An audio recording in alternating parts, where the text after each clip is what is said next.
Alors, il y a nos amis de la sous-région et de l'opinion internationale qui voudraient un peu comprendre l'histoire de Amen Ndiaye et de son mbam qui fait actuellement le buzz au niveau des réseaux sociaux. Alors, je vais tenter de vous expliquer brièvement comment s'est déroulée cette histoire. Alors, donc, à la veille du défilé de 4 avril, chaque année au Sénégal, on organise une course d'ânes.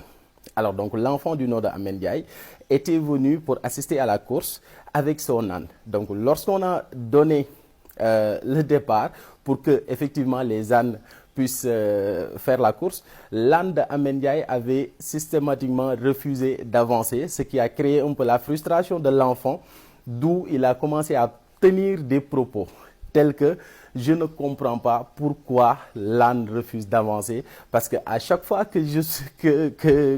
qu'on donne à manger, cet âne est toujours le premier à vouloir se servir.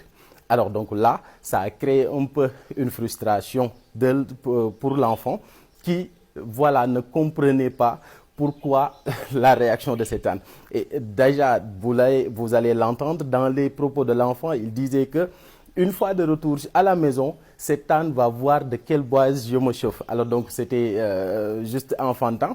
Et là, vous verrez que ça a vraiment touché pas mal de personnes parce qu'on a senti que véritablement c'était un enfant, mais il avait l'esprit gagneur, il avait toujours cette envie de faire partie des premiers. Et voilà d'où la raison de sa colère qu'il a voulu un peu déverser au niveau de son âne. Et voilà, ça a fait une tollée et beaucoup de gens ont commencé à partager la vidéo. Et voilà, l'enfant est devenu en quelque sorte un star au niveau du Sénégal parce que tout simplement, il était le dernier de la course, mais qui a finalement pris même cette buzz que même le premier de la course n'a pas pu avoir. Alors donc, c'était ça un peu l'explication par rapport à cette fameuse histoire de Amen Ndiaye et de son mbam, donc mbam que l'on appelle âne en français.